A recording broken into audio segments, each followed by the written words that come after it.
You're listening to the Good Food CFO podcast, where we focus on financial strategies for building a profitable food business. I'm your host, Sarah Delavan. Today on the podcast, I am joined by Catt Fields White. She is the founder of the Little Italy Mercato, San Diego County's largest weekly year-round farmers market, and founder and CEO of Farmers Market Pros, through which Catt and her team offer Vendor 101 education, the Tent Talk podcast, and the annual Intense Conference, all geared toward making the farmers market journey easier for small farmers, food makers, and market managers, and to advocate for farmers markets' critical place in local food systems. Catt is sharing the 4 Ps of a successful farmers market business, the benefits of being a farmers market-based brand, and why it's not just for early stage businesses, some lessons learned from her 13 plus years as a market manager, and why it's so important for you to make money in your food business. Let's get to it. Catt, thank you so much for joining me on the podcast today. I'm so happy to have you. Thank you for having me. I'm a podcaster myself, and it's just a delight to be a guest and not to be the one juggling technical things. Oh, I feel you on that for sure. I'm so happy you're here. You and I met in late 2018. And speaking of your podcast, the Intense podcast, I was lucky enough to be a guest way back when. And I recently learned some new things about you. And I'd love to sort of ask you a couple of questions and I think kind of get to know you a little bit better. I know that you are, as I said in the intro, a farmers market manager. You are the founder and CEO of Farmers Market Pros. The thing I didn't know is that in 2008, you actually founded the Little Italy Mercato in San Diego. And not only that, but it is now the largest, if I'm not mistaken, weekly farmers market in San Diego. Yeah, in San Diego County, it's big. It's, of course, we're coming out of, to whatever extent we are, the whole COVID thing. So it was crunched a little bit during that, but it's actually on a regular basis, it's 6 blocks long. It's 200 tents on the street and many, many thousands of people that visit every single week. Lucky for us in current protocols, those people don't all stand next to each other for the 6 hours that it's open. They walk on through. So it's still a nice, safe way to shop. But yeah, I did start it in 2008. I had moved from a city from Phoenix that was very car oriented, and I moved to a cool little 5-story walk up in Little Italy, which is a really urban area of downtown San Diego between the airport and the true downtown. And I could do anything I wanted there without getting in my car. I was loving the urban lifestyle, except grocery shop. So there was no grocery store in Little Italy. Tons of restaurants, all kinds of fun stuff close to the water, but no grocery store except for a couple little Italian delis, and man does not live by prosciutto alone. So, I had been in the restaurant business. I had been a publisher for independent restaurants. I had done a magazine for independent restaurants. And so I knew a lot of the chefs and a lot of the restaurateurs and some farmers, because we always talked to the sources that the good chefs were using. Yeah. So I said, well, we'll just start a farmer's market, and that's how we'll get groceries here. That's so fascinating to me. Was the process of starting it a long process? Can you share a little bit about what that was like? Yeah, California has some pretty onerous laws around farmers markets. There's a lot of good things about that. It means that they are very high integrity farmers markets. They're by law only allowed to have produce being sold by the people that grow it. So, but there's a lot of paperwork to it. And we answer to 7 different agencies between the CDFA at the state level and the county ag department and the county health department and the stormwater department and traffic and fire. And it's a lot. We joke that we could be running a nuclear power plant with probably less regulatory oversight. So it was a thing. And then I work with the Little Italy Association, which is the business improvement district in that neighborhood. And they pretty much said, we had a consultant, we wanted to open a farmer's market. They told us it wouldn't work.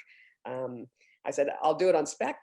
I'll start it, and then we'll partner on it, if it works out. And 6 months in, farmers markets take a little while to build.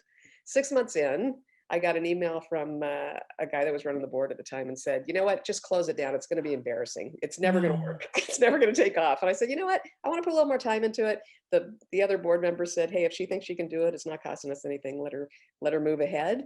And now It's, the single biggest source of unrestricted funds for the association. And it's Wow. a real kind of iconic event, both for our neighborhood and as a destination point, both different parts of San Diego, and also we get day trippers from Orange County and LA, and we get the cruise ship passengers when cruises are happening, Oh, and that's fun.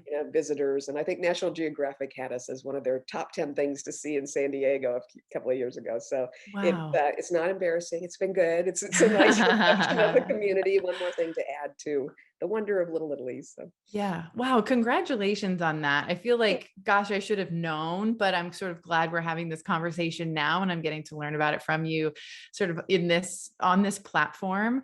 Just such a cool thing.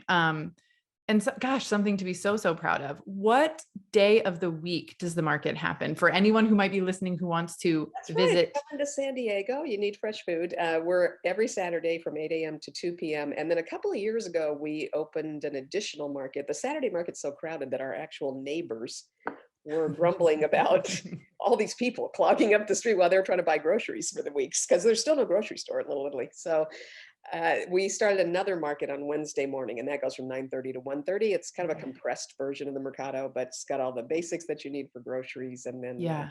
and it's a little bit easier to wend your way through. But the And big one is Saturdays from 8 to 2. and with all the restaurants and things in the neighborhood, I assume you've got a pretty big chef. We do, yeah. We see a lot of the chefs coming out, developing really great relationships with our farmers. We also have local fishermen that are there, Amazing. and it's been fun to see some small food makers that make things like sauces and condiments and different things that you can actually adapt to a restaurant menu, make their own alliances with chefs, and That's be able to sell larger quantities to the restaurants, that kind of thing, with some of their products. So it's been Yeah. I want to pause for just a second and like soak in this fact that, we talk about, you founded a farmer's market, right? But like how many people are impacted by that, and oh not talking about the customers of the market who get to enjoy it, but just thinking about all of the business owners, all of the individuals, and how that trickles out. I mean, I'm getting chills. I think, you and I are very aligned in terms of why we do the work we do. And it's very connected to our food system, but also helping people to prosper and be successful. And I just, wow.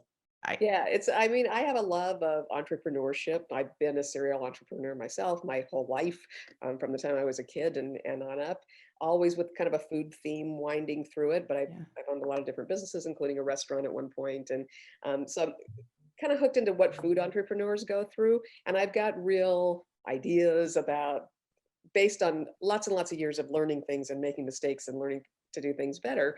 I have a lot to share with small entrepreneurs, and I'm their biggest booster. So that Yeah. really is, in addition to just trying to keep the food system strong and making sure that my grandkids can actually taste a fresh strawberry Yeah. as they grow up and as their kids come along.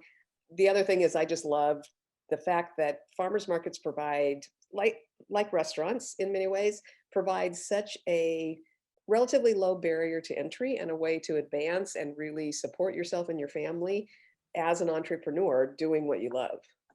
So I want to dig further into, your years of experience and how you help entrepreneurs and farmers or business owners in the food space. And obviously a big part of that is Farmers Market Pros. And again, as I mentioned earlier, you're the founder and CEO of that organization, which under that, I'll call it the umbrella, you've got online education, and you call it vendor. One is really where that started. Okay, Yeah. so that was sort of the beginning of it, but then you've also got the Intense podcast. And for those listening, it's It's actually IN. Tent Talk. Oh, Tent Talk. Tent Thank Talk is you. the podcast. Yeah, the conference is Intense. The Thank you Farmers for Market correcting me. Conference. Intense, get it? Intense. So what we did was what we teach every single person in Vendor 101 not to do. Do not name your business something that doesn't have an obvious spelling, something that people don't exactly know how to pronounce. So about the 17th time, no, probably the 117th, that I said Intense, get it? INTENTS. I said, boy, we got to change the name. So then we switched to Farmers Market Pros. Yeah. But by then we were a few years in with the conference, and we just can't, now we can't break it. So it doesn't matter where I turn up and say I'm from Farmers Market Pros. They say, oh yeah, you're from Intense. Oh, that double-edged sword, right? That's Thank you right. for correcting me on that. So Tent Talk TikTok is podcast, the podcast. Yeah. intense conference, and Right. then Vendor 101 is the online education and in-person education that you offer as well. Well, it was always in person, Mm-hmm. starting in 2010. We actually did it to just kind of streamline. We realized that there were so many people coming to us saying, I want to start a business at farmers markets. How does that work? Yeah. And you could spend a really long time explaining it if you explained it well.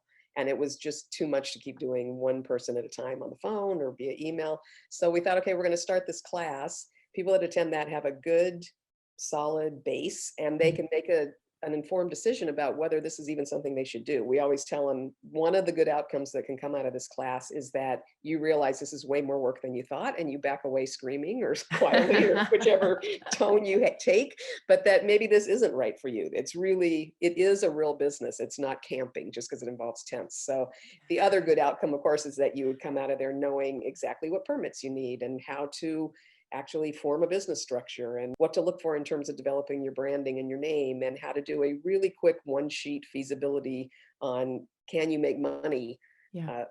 selling this product? So Yeah. we started with that. We did classes every month from 2010 to 2019. And then we couldn't have classes anymore. So we had all these people registered in March of 2019. We did a big class in February. We had a bunch of people registered in March. And then COVID happened and we couldn't put all those people in a room. Yeah. So we gave the class and recorded it and made it an online class. And then this year, what we've done is actually go back and look at that and say, if you're going to do an online class, you could do it better than just recording what you were going to be standing in front of a room. So we have a new one that's launching this fall in September. I'm not sure when this will air. But that's actually prettier. It's got better visuals and things, and expanded in some areas and slimmed down in other areas. But that is still about a 5-hour class altogether, and lots of resources there for people to get started with. So Vendor 101, you've got the podcast, and on the podcast, you're talking to farmers market managers, you're talking to vendors, And farmers. farmers. Yeah. So the farmers and food makers and the managers. Amazing. Yeah. Such a unique resource, Right? But yeah. but so needed. I love it. And of course, I want to dive into some financial topics with you. And you and I have connected on sort of how we feel about people making money. Our tagline when we started Vendor 101 was passion meet profit. Yeah. So the whole idea is, so many people come into the farmers market world in particular, and restaurants and catering, because they're really passionate about food. They've got this great recipe. They've brought the same dessert to potlucks for years, and people say, oh, you should sell that. Yeah. And so they come at it really excited about what they're doing, but that doesn't necessarily mean you can make money at it. And it certainly doesn't mean that you can make money at it unless you're intentional about making money. So that's an important thing for me, because I want people to stay in business. We're not in the business of sliding them into the market so that they can fail. I've had small businesses over the years, lots and lots of them, and some of them have failed. And that's no fun. It's so sad to see something that you put your heart into and have to, at some point, pull that plug. And that's not what I want folks to experience. So I want to make sure that they're profitable at what they're doing from the get-go, and that it continues to grow a profit as the business gets larger. Because we see two things happen. One, people come in underfunded. I'm sure from all your clients, that's the biggest source of pain in small businesses, is not having enough funds or enough reserves when you start. But the other thing that we've seen happen is we've seen people succeed themselves right out of business because they didn't know how to reset their financials when they decided that they wanted to scale, or some forager from a big grocery came out and decided to take them into the grocery store, but they didn't wrap their heads around how that had to change, because they clearly were not going to be able to sell it to the grocery store for the retail price as they do at farmers markets. Yep. So you've got to change your methods of production, and you have to look at how your budget's going to work in a completely different way than you do when you're selling direct to the consumer. Yes, such a good point. And I think a lot of people think, if I just do this work, if I understand the cost of my product, and if it's profitable, I can be successful. There's so much more that goes into it than that, right? And then once I do that work, if I do it, I'm good. I can just keep sort of repeating what I'm doing, or, if I'm selling it, $9 at retail at the farmer's market, I just cut that in half, right? And then that's what I sell at wholesale. And it's like, well, how does that affect your bottom line? Yeah. What's really happening there? So I think those are two really great examples and points that you bring up, and to constantly be reiterating, you got to check in with your financials Right. as you're growing and as you open new sales channels and new relationships. It can be win-win-win, right? Like, good for you, good for the person who's buying the product for you, good for the end consumer, good for the planet, and all of that stuff, hopefully too. I just love that message. I want to dive in a little bit into some of the things that you have seen in your time at the farmers market, or even through your career as a whole, in terms of sort of getting started in the market, and then what it could look like for a food business to be there long term. I think there's Right. a misconception with some folks that farmers markets are where you start and Yeah. that you sort of graduate out of And we that. actually hear that from a lot of food consultants, and it just makes me growl a little bit. It can be a stepping stone if your goal is to go mass market and, contract packaging and sell on a wholesale level. Farmers market can still be a good way to kind of get out there. It's a built-in focus group. You're talking to the people that are buying your product, and they're Yeah. happy to let you know if something needs to change. Yeah. So it works for that. But that's not actually what we're typically looking for as market managers. We're looking for somebody that really wants to commit to selling direct to the public, whose passion probably lies in having a hand in production for a long Mhm. term, isn't necessarily looking to hand it off to somebody else to make. Maybe is looking at a farmer's market because it's a great lifestyle business. You can kind of do 2 markets a week and still have time dealing with your kids who are virtual schooling nowadays. Yeah. And so there's a lot of reasons that it's good to stay in markets for a long time. And of course, the main reason, and the reason markets started, is because it gives a huge financial boost to farmers, and that same boost goes to food makers as well. You keep the retail price of your product. Mhm. It's a big deal. That Yeah. makes a big difference. So when you buy an avocado at a grocery store for $1, the farmer is probably keeping 9 cents, maybe 11 or 12 if they've cut a good deal, because the distributor has to get paid for what they do, and the broker has to get paid for what they do, and the packing house and the grocery store themselves. When you buy that same avocado for $1 at the farmer's market, the farmer's keeping that buck. He may have to end up paying out 7 or 8 cents to space rent, and maybe another buck for an employee along the way for every Yeah. case of avocados he sells. But basically, he's keeping probably 96 cents on the dollar there. Yeah. Huge difference in whether or not small farmers can keep farming. And the And small food makers are the same way. So we see people stay in markets. At this point, the Mercato's been open for 13 years. So we've seen people that started with us. We still have some vendors and farmers that started in 2008. They're still at our market. A lot of those folks are at either one more market a week because it's kind of a side hustle, or it's a thing that they do in addition to other commitments that they have in life.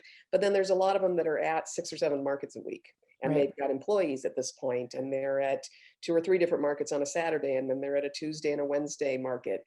And so they can really grow into a bigger thing and still keep the retail price, Mhm. still kind of scale up, but not scale into a wholesale situation, which really changes their financials. Yeah. And I love that you're sharing these examples with us and sort of laying that out for the listeners, because we just did an episode with Katie Malezova, and we dug into building a food business on your own terms. Right. So if you've got a consumer packaged goods product, right, you're making something in a jar or a container, right, and you're selling that, success doesn't need to mean you're on a grocery store shelf, Right. Yeah. right? That's a certain business model that is not for everybody.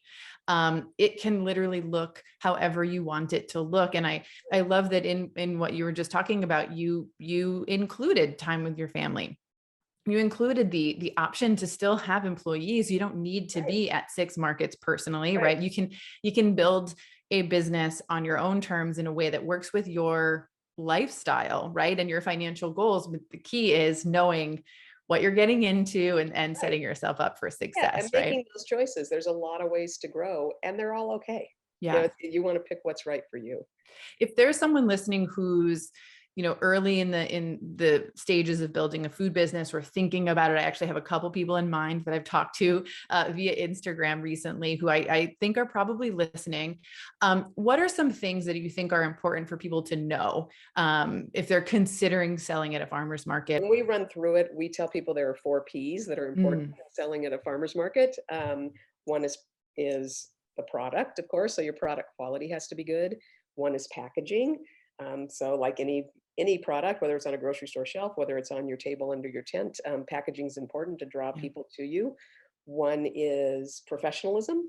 So you have to remember that you're not packing this stuff in a box. You are going to be face to face. And when somebody pulls a little bit of a face because they don't like the taste of your hot sauce, you're going to have to not take it too personally. But you're going to have to take that input as good, go on to the next person, maybe think about, is there too much salt in that hot sauce? And the other is profit. You want to make sure that there's actual profitability attached to your product. And we tell people that is so important. There's a lot of stuff in our classes about making sure that you can make a profit, including paying yourself.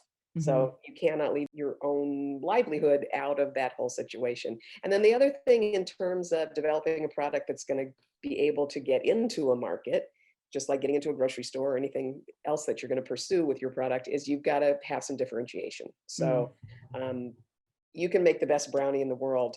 Almost every market, unless they're brand new, is full of people baking the basics, the brownies and the lemon bars and the chocolate chip cookies. Not to say you can't get in as a baker, but you're going to need to figure out some differentiation, make that pie pop using local fruits, or Yeah. make fresh pasta. There's not a lot of pasta makers in the market. So you've just got to look around, get out to the market, see who's selling what. No market manager is going to be able to put in 17 bakers in a market that has 30 vendors altogether. There's got to be balance, because at some point, everybody loves another baked good, but if I put in one more, then I don't have room for jam, or I don't have room for coffee beans, or I don't have room for hummus. So you do have to find a differentiation point if you're going to do something, especially in the saturated category, that you want to get into markets with. Yeah. Amazing. So something that you and I have talked about, and it goes along the lines of, profit and making sure that you're charging enough money for your product, is this idea that if I'm doing something that I'm passionate about, or if I'm doing something for the good of, the farmer that I buy it from, the ingredients from, and for the consumer who I want to be eating well or eating healthy, whatever your why is, whatever your purpose is, there's a hesitation or even for real negative thoughts and feelings around making money. And I know you have a lot to say about that. So I want to open that door for you. It's just, and there's deep psychological stuff, and you can read, you're a badass with money, or, and there's all kinds of things about the shame of making money, and it's not shameful. It's okay to earn a living. We, a lot of times, especially with women, have to phrase it when we're talking to people about this, make them think about who else they're hurting if they're not making a profit. Oh, So if they're so not important. making a profit, they're not going to be able to stay in business for long. And that means that the farmers they buy ingredients from aren't going to have their purchases anymore. And that means that customers that have fallen in love with their product aren't going to be able to access that product anymore. And if they've got an employee of any kind, they're not going to get paid anymore if you can't stay in business. And you can't stay in business for a long term. And by long term, I mean 6 to 12 months, if you're not paying yourself. Yeah. You have to be making a living at this, and you deserve to make a living at it. It's a shame, actually, that we have to sort of trick people into taking care of themselves, and by convincing them that they're taking care of other people in the process. It's all right to take care of yourself. And that's probably a different guest, a psychologist that you may have on, but maybe someday that'd be great. Encourage of that. And the other thing is, it's so funny, but there seems to be some kind of disconnect with folks about, if I make it and I love what I'm doing and I really enjoy my job, undervaluing what that's worth. So a lot of times we'll have people coming out to the farmers markets, and they're at a 6-hour market. They're there from 8 to 2, and at 12 noon or 12:15, they're sold out. And that happens once in a while. That's cool. If it's happening regularly, we'll go talk to them and say, look, this can't happen, because that person that's running from the soccer game or getting off of work and rushing over here to get their groceries needs to have the same experience and the same products available to them at 1:15 as the folks that get here at 9 in the morning. So our vendors are required to make enough inventory to be able to sell to the end of the market. And invariably what I hear, especially from really new vendors, is, oh, I just don't have the capacity to make anymore. I don't know if I can afford to hire an employee to make anymore. And what we always go back to immediately is, you don't have to make anymore. You need to raise your price. Right. So raise the price of your product. And a lot of times the first response is, oh, it's not worth more than that. Nobody's going to pay more than that for this cookie or this jam. Yeah. They are. Yeah. You're making a really good quality product. Honestly, most people who shop at farmers markets are not there because of the price. The prices are equal. There is a conception that farmers markets are more expensive, and I think overall, if you add up everything that you buy, that they're not. We've Yeah. done comparisons with big grocery stores, and they're really not. They're fairly priced, but they're way more inconvenient. I mean, it's not easy to park. You don't have a cart. You have to check out over and over and over with each individual person. They're not there for the price and convenience. They're there for the relationship. They're there because they really care about what they're eating or what their families are eating, and they want to know the people that produce their Yep. food. And that's worth a lot to people. Yep. So no matter what you're charging, you probably can raise it at a farmer's market. We've got a vendor that we love who actually has been on our podcast a couple of times, and she just skyrocketed last year for a bunch of kind of crazy reasons. But it's Maya's Cookie. She does a vegetarian cookie. She's amazing. It's a Black woman-owned business. She happened to hook into the national concern about those issues last year. Kerry Washington mentioned her on Instagram or something, and she just blew up. Wow. So she stayed at the markets. She cut down to a couple of markets a week. She put together an online business that was it's kind of fledgling right before COVID that turned into a big deal. And Right. now she has a retail store, but she's still at a couple of markets. And she is one that when she started out was selling her cookies for next to nothing. And I just had to beg her to raise the price because I could see that she was running out every time. She said, I can't afford to expand. Well, it's turned out she could afford to expand, and she's expanded enormously. And she has a lot of employees now that bake for the retail store and the online shops and the markets. And she's doing so much good for so many people in her community in terms of giving them jobs, and also doing a lot of good for people that really like an amazing vegan cookie. Yeah. Uh, and they're just really good cookies. We joke that it was one of those times where somebody brought in samples for the markets where instead of saying, oh, this is a good baked good for a vegan baked good, we were just like, oh, these are really good cookies. Yeah. So they're really quality. But we just had to fight with her week after week to get her to raise the price to the point that people were not objecting to paying for this really good quality product. And she can now support herself. Yeah. It's so interesting you bring this up. Yesterday, I was having a conversation with a chocolatier who sells primarily at farmers markets. She does direct sales to companies and sort of special chocolates and stuff like that. The conversation was centered around, we want to grow. We want to get out of our home-based kitchen. We want to expand, have expanded into a shared kitchen, but the future for her looks really big and really bright.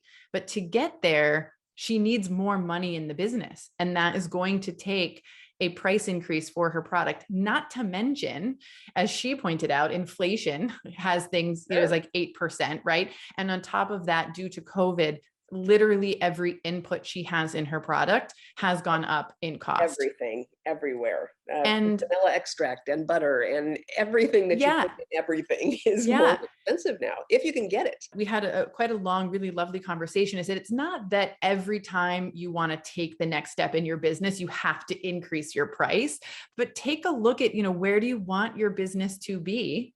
And can I get there by selling more of my product at the price that I'm at right now? And sometimes the answer is yes. And sometimes the answer is no. If I need another team member, if I need to spend more on kitchen rental or whatever, if you look at the whole picture, you can see this makes sense. I can actually serve my amazing product to more people. I can benefit the community by hiring someone else. And oh, by the way, I can continue to pay myself for living my dream and my passion. Yeah, So exactly. I mean, and those are the goals. And I Yeah. think people oftentimes way underestimate what they can charge for a really good quality product. Yeah. And I'm remembering back to 2018 when I was just really getting started in my consulting business. And you asked me point blank, are you charging enough for your services? And I said, well, I wasn't, but I had some friends who helped me sort of get there. But I think as we grow as business owners in all sorts of types of businesses and, as things change, we need people around us to help us sometimes understand the value of what we have to offer and to just get comfortable kind of taking that next step. I think something that's so true for entrepreneurs is you're doing this for the first time. Most of what you do, you're doing for the first time, right? As you take the next steps into your business. So I say that just to point out that, having a good community, a good network around you, leaning on folks like you, in the vendor 101 or me, if they're sort of more, advanced in their career, perhaps, it makes sense. It's helpful, and it can help you successfully and positively move forward in your business. So Yeah, um, I'm not at all shy, and maybe it's my age and how long I've been doing it, but at this point, almost everybody I talk to who's ever talking to me about what they're doing, I'm constantly asking them, "Are you sure you're charging enough? What are you charging for that? That's not enough. You need to raise that." yeah. So that's kind of my song. Yeah. There's a jam company. I buy their jam. I met them when I had my food business, my favorite jam company in LA. And hopefully she doesn't get upset if I say, I'm not going to say her name, but she needs to charge more for her jam. It's just outstanding, and it's just worth more, period. I think she's charging almost the same price she was, back in 2010. Yeah. It is just like, girl, your jam is so good. Just, Okay, if you're not gonna say her name, you gotta send me your name and I'll bug her. I will. I Gotta will. raise I that will. price. Yeah. And it's like a great brand. And it's just, I love her. I love her jams. I want her to make more money, Yeah. and, be happy. She's happy. I'm not implying that she's not, but, I But just it's think it's stressful worth to more. be I mean, it's stressful to be juggling a small business and not be sure that you have enough money or to not be able to build a reserve. It's That's hard on you. I mean, Yeah. that's a stressful thing, and if you're doing what you love, let's not attach all that stress to it. Charge enough, pay yourself, be sure you count your labor and your cost of goods, and Yeah. make sure that you get paid for it so you can do it for a long time. Everybody will burn out eventually, no matter how excited they are about their idea, if they're not getting paid because Yeah. everybody's got rent to pay and food to buy and all the Yeah. things that come with Yeah. it. Yeah. And hey, if you're making enough money and you have a little bit of a Well, reserve, you take them can take away a if you're vacation. yeah, there you go. You can help avoid burnout by, taking some time away or hiring someone to assist you with Right, with the business, things of that right. nature as well. Um, One of the things, and I don't know where this is going to go in terms of this conversation, but something that I've been thinking about, and I would just love your thoughts on, is this idea of justifying making money. And I see it a lot with, again, particularly female business owners. That's primarily who I follow on Instagram. It's primarily who I am interacting with. So I'm not saying it's only us, but that's what I'm seeing. Justifying it, like, well, if I make money or when I make money, I'm going to donate it to charity. I'm going Yeah, to put it toward political causes. I'm going to help my family. And of course all of those things are wonderful, but there's a part of me that's like, I don't think we need to be justifying. right. Yeah, I don't know what it is in the culture that just conditions women to think that their job is to sacrifice for others. And certainly your job is to support the others around you. Everybody's is, not just Yeah. women. Women, I Yeah. think, take it a little more to heart. But part of your job is to take care of yourself. I mean, that's Yeah. a sign of strength. And so whether it's because we're conditioned that way because that puts other people in a good spot in terms of keeping us dependent, Mm, um, or just because somebody's got to sacrifice, there's a perception that somebody's got to sacrifice for others to be taken care of. I just think it's really, really inbred. I will say that I see both in my children and my grandchildren and in the younger entrepreneurs that I work with, that I think that's starting to shift some. I think just societally, we are not quite as intent on telling women that they need to be powerless. Although certainly when you talk about the politics and things that I post online, there's certainly a faction in the country that would like us to go back to that. But yeah. generally speaking, I think there's been an awareness that has shifted in the last generation or so, that just because you're a woman doesn't mean you can't be strong and you can't be powerful and you can't be independent and take care of yourself and others around you without being self-sacrificing. Yeah. Yeah. I think for some folks, and this was my story that I told myself for a long time, like, I want to be a good person. And so somehow, like, being good and like having money were Yeah, disconnected from, like, we right. couldn't be the same thing. And I remember several years ago reading an article by Jessica Knoll, who's an author. Yeah, I want to be rich and don't feel bad about it. Something like that. And I just remember thinking, I must read this article. I'm like partially appalled and partially like, just yes. And I dug into it, and then reading You're a Badass at Making Money, and the latest book, oh my gosh, I'm blanking on her name, that just came out, Hello Sevens, business owner. I will put it in the show notes. But just I think you're right. I think there is a change. I think that we need more women to speak out and say, you know, Yeah, it's okay. Yeah, You it's deserve to okay. make money. Exactly. And not feel bad about it and not Yeah. need to tell everyone all the good things you're gonna do with it. And I mean, the fact is, in the kind of society that we live in, having money is having freedom. yeah, So it's okay that you give yourself the strength to not have to bend to everybody else's will. And yeah, part of that is being able to support yourself. yeah. So it's an important thing. And I think the path that you're on recently too, and this was I want to say that I read this book maybe 10 years ago. I'm not sure positive when it came out, but the whole profit first thing. Mm, And I know that it's developed now into more of a program and not just that book that it was a while back. But I was so happy when I started seeing things come from your feed and from your podcast about profit first, because that's so important. You do have to include the cost of your labor and your value and even your ideas in the cost of your product. yeah. Thank you for saying that. And I don't know, I was recently on Ali Ball's podcast and I gave you a little shout out. Oh, You're the first person who ever mentioned that book to me. I don't know, you oh, might not interesting. remember this, I'm assuming, but you said to me, do your philosophies or strategies align with profit first? And I said, I haven't read the book, but it sounds like it. It sounds like they do. Again, I was like very young in consulting at the time, doing a lot of one-on-one work that was project based. And I kept hearing about that book for 2 years. People would ask me about it every now and again. And finally, I sat down to read it.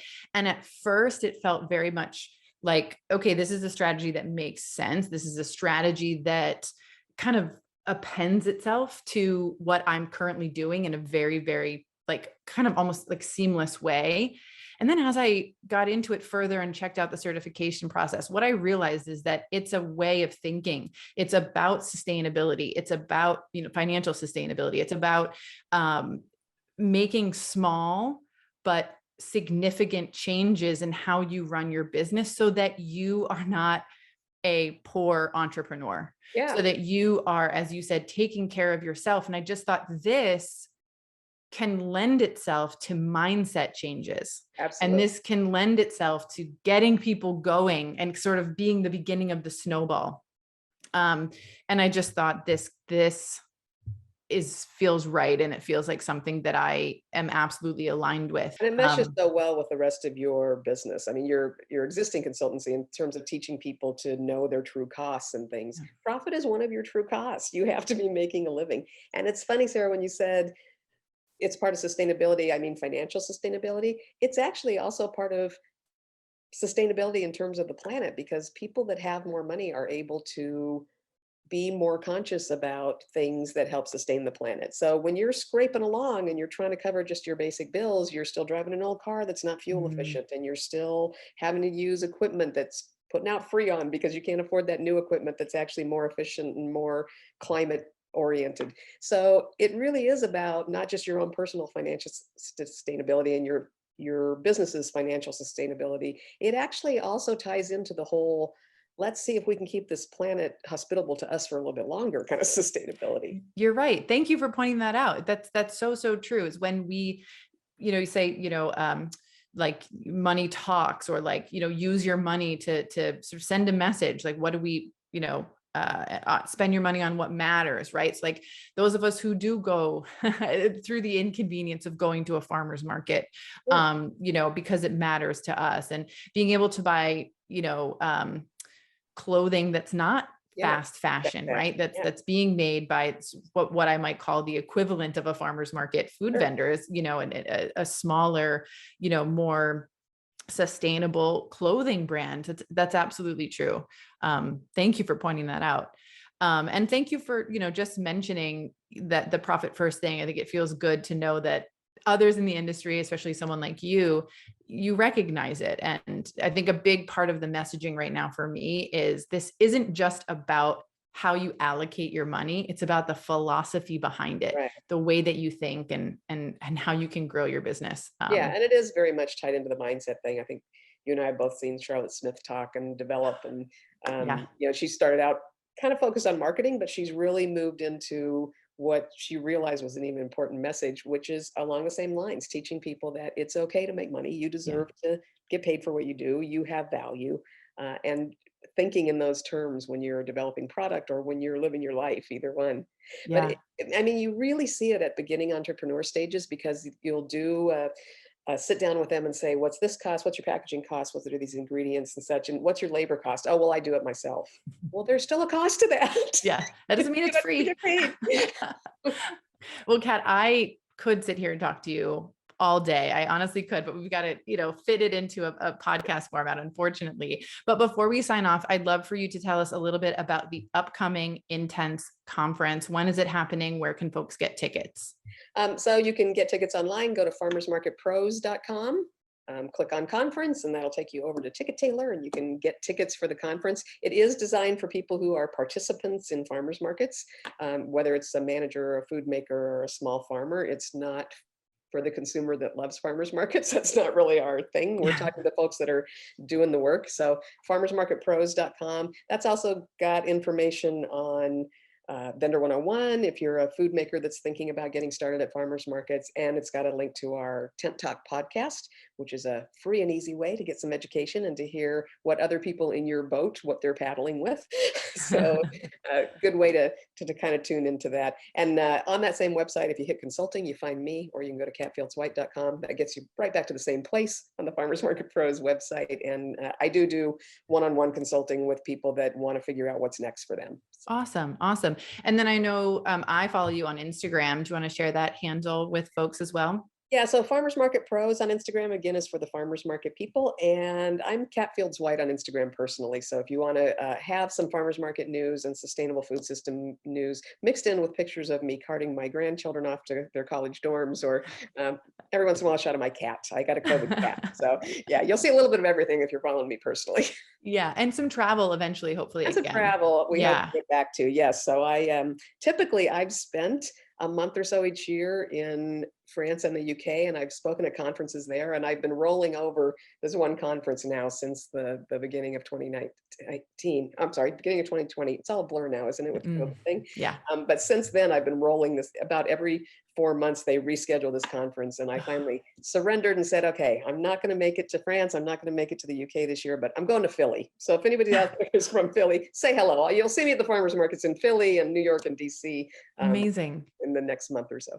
Well, if you need any restaurant recommendations for Philly, I have a couple for you. It's one of my favorite cities. I'm from Scranton, Pennsylvania originally. And whenever we fly home, my husband and I typically will fly into the Philadelphia airport, take a night for ourselves, eat around a little bit, and then head back home. And hopefully I'll be seeing you in person in March at the Intense conference. That's right. Sarah will be there helping us reinforce that message that you need to make money at this in addition to having a good time with it. So we will see you there. And who knows, maybe we'll get you back on Tent Talk as well.